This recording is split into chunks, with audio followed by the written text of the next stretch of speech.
Yo, what's up, everybody? It's me, the LOE. Yeah, it's gonna be. I'm gonna start doing this series. I'm gonna call it Loe's List. This list is gonna be on the top five greatest centers in NBA history. So I'm gonna do this right off the top of my dome, then write nothing down. So we're gonna go top five. The center position, man, is like has a great depth of great players. It's probably the deepest position of great basketball players, dominant players, players who have won championships, just just make the biggest difference on the court. The center position is really the most important position on the basketball court, or has been in the history of the NBA. A dominant big man has been the most important ingredient to winning an NBA championship.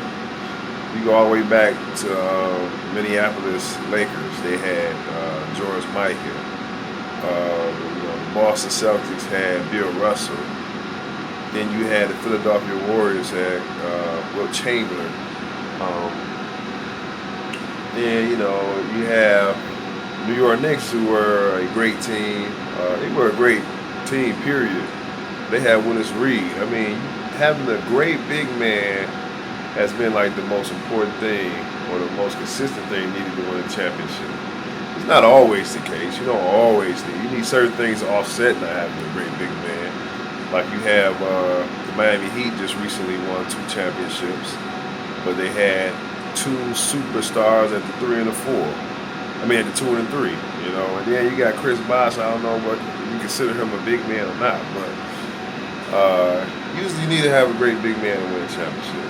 San Antonio Spurs, they had Tim Duncan. Dallas Mavericks have a 7-foot tall, 3-point shooting power forward. So I don't know where you want to consider. He's not a center, but the center position though has been very important. Tim Duncan to me is a center, really masquerading as a power forward. So you got Shaquille O'Neal, Moses Malone, Boston Celtics had Robert Parrish. He won a dominant big man. Trent Pistons didn't have a dominant big man. But other than that, though, you need a big fella. So we're going to do the top 5 greatest big men of all time. And, this is just my opinion off the top of my head. Number 1 big man, I have to go Kareem Abdul-Jabbar. Reason why I got to say Kareem number 1, he won 6 NBA titles. He won the MVP of the finals twice. Probably should have won it 3 times. That year that Magic won it, his rookie season. I mean, Kareem's stats were just outrageous. I think it was like 33.8 points a game, about 16 rebounds a game, something crazy like that. About 4.5 block shots. He just missed that last game, and Magic took over and won it. But Kareem went to 10 NBA Finals. All-time leading scorer. I believe also the all-time leading rebound. I'm not for sure. I think he is. And he dominated. Let me see. He dominated for 2 decades. He was the best player in the league for about 8 to 10 straight seasons. Won 6 league MVP trophies. Probably should have won 8. So Kareem Abdul-Jabbar may be the one guy that you can even have an argument against Michael Jordan as the greatest player of all time. I got Kareem as my number 2. But number 1 center of all time, I'm going Kareem because of his 6 titles and because of his dominance as a complete player over a 10-year stretch where he was basically the best player in the league and it wasn't really close. So now number 2, I got to go Bill Russell. I got to go Bill Russell because statistically, Russell, he was a dominant rebounder. They didn't have the block stat, but from most people at that time, they seemed to say he blocked maybe 4 to 5 shots a game, maybe even more, 5 to 7, something like that. Anywhere between 4 to 7 shots a game. That's a big difference. But this guy, the way he played the game, I watched tape of him. He controlled the game from the defensive end of the court. I mean, even in a high-scoring He played in a high-scoring era, but his team will win games because at certain points in the game they would go to this trap style defense where they would put pressure on because they knew they had Bill Russell in the background, and he would block shots, get the break going fast, get the ball out, the koozie at half court faster than before the other team could set up and things like that. So Bill Russell is the greatest winner of all time in any sport, period. I mean, he played 13 seasons. He won 11 titles. 2 of them he was the player coach. 2 titles. I mean, you could arguably put him as the greatest of all time because he was the greatest winner. That's what matters. But for me, his offensive game was lacking. When you look at him and Kareem, I had to put Kareem over the top just because of that. Just because of that. Because he had more of a, when you put the 2 together, offense and defense, you gotta say Kareem was better. And then Kareem also has the championships and been to 10 finals, so he's close to what Russell had done when it comes to going to NBA finals and things like that. So I gotta go Bill Russell number 2. Number 3 all time, I gotta go with Wilt Chamberlain. I believe Wilt Chamberlain was so dominant statistically, that's as low as I could put him. He won 2 NBA finals, won a final MVP, I believe the first time they didn't have the MVP, Finals MVP award. I know he won it the second time. So there's this idea that he wasn't a winner because he couldn't beat Russell. Nobody could. I mean, Russell kept Oscar Robertson. I think he kept Oscar Robertson. He kept Jerry West. He kept Wilt Chamberlain all up for winning titles for long periods of time. But Wilt did beat Bill Russell as the best player on his team, even though his team was loaded. That Philadelphia 76ers team won like 69 games, I believe, or 68 games.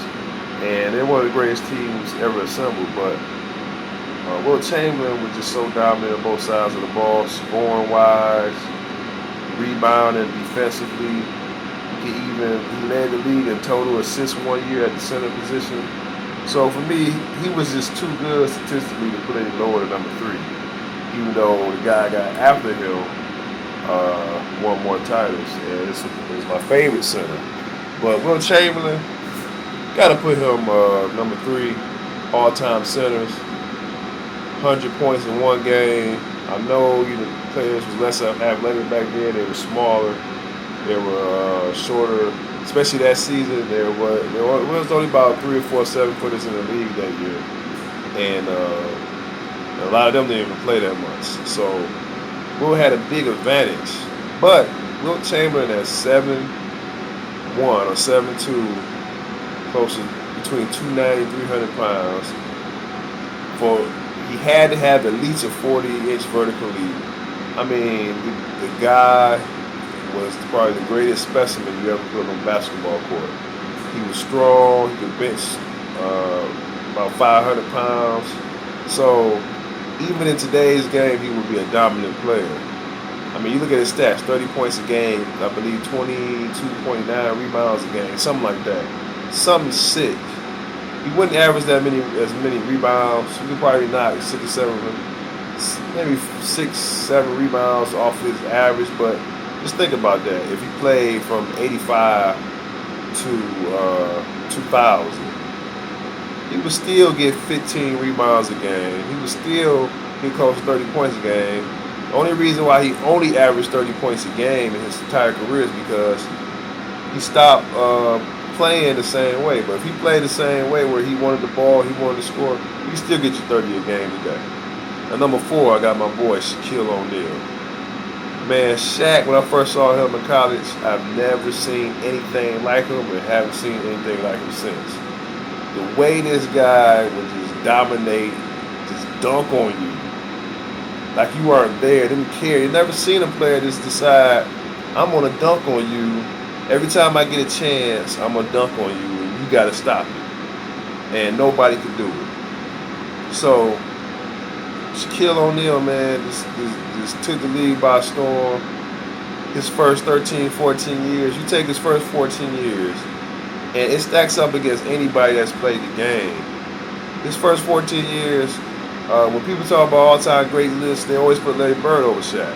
When you take Shaquille O'Neal's first 14 years compared to Bird's 14 years, it's about the same, man. Shaq won 4 NBA championships.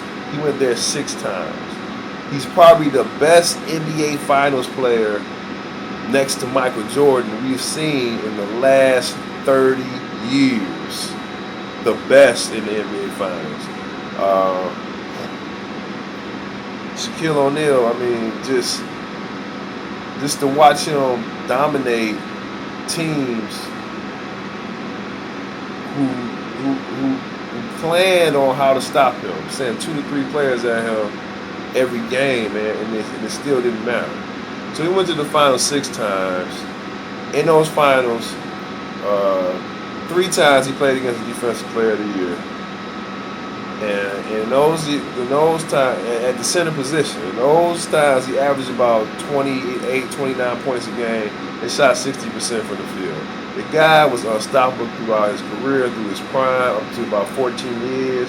He had kind of like a big drop off, so people have forgotten how dominant he was. But 3 straight titles. I mean, the most dominant thing I ever seen with my 2 eyes on the basketball court. So I got Shaquille O'Neal number 4.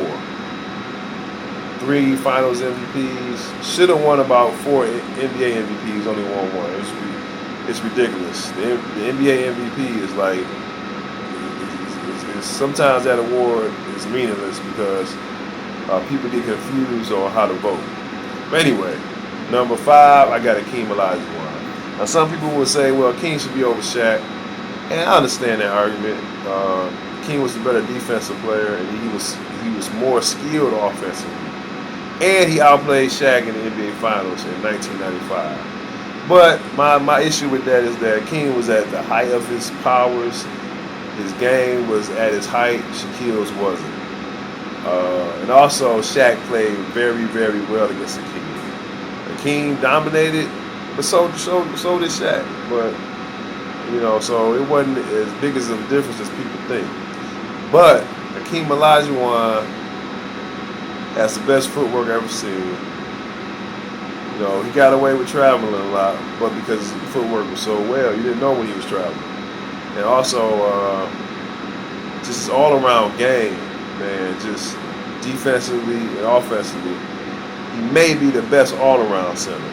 And he won 2 titles, won 1 MVP, 2 Finals MVPs, and during the best era for NBA big man, to me, when Jordan left, Akeem Olajuwon defeated Shaquille O'Neal, Patrick Ewing, and David Robinson in the playoffs. He beat his 3 counterparts, 3 other best centers in the league. He beat them all in the NBA playoffs. Now, he totally destroyed Robinson and Ewing. Shaq, he definitely outplayed, but Shaquille, when it was one-on-one, Shaq gave it to Akeem just as well. So that's my top 5 NBA centers. I got number 1, Kareem Abdul-Jabbar.